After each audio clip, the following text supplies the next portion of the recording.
Norlane was a migrant town. It was all new people starting a new life. It wasn't just migrants though, because I mean, both neighbours, either side of us, were Australian families that had, you know, roots going right back sort of thing.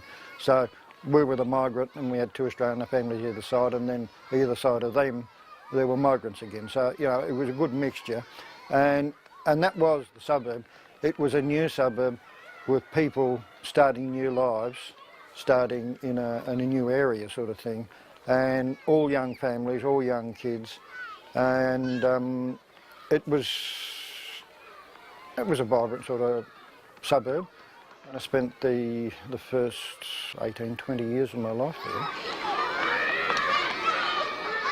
I can remember we moved into the house in Norlane, and the part that I can remember was we were in an empty room in the lounge room, and there were a group of, I can't remember whether they were kids or older people, but they came out and were standing in the front of the house singing Christmas carols.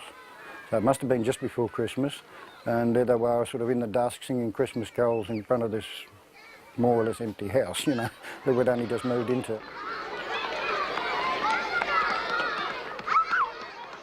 I can remember the first time the asphalt was put down, and it rained shortly thereafter, and the street was flooded.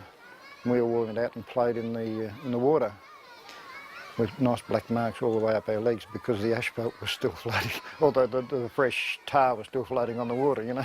So it took a while to clean that up. The street has changed somewhat. It's now got a chicane in it, or a bit of a traffic diversion, whereas it used to be just a straight suburban street sort of thing.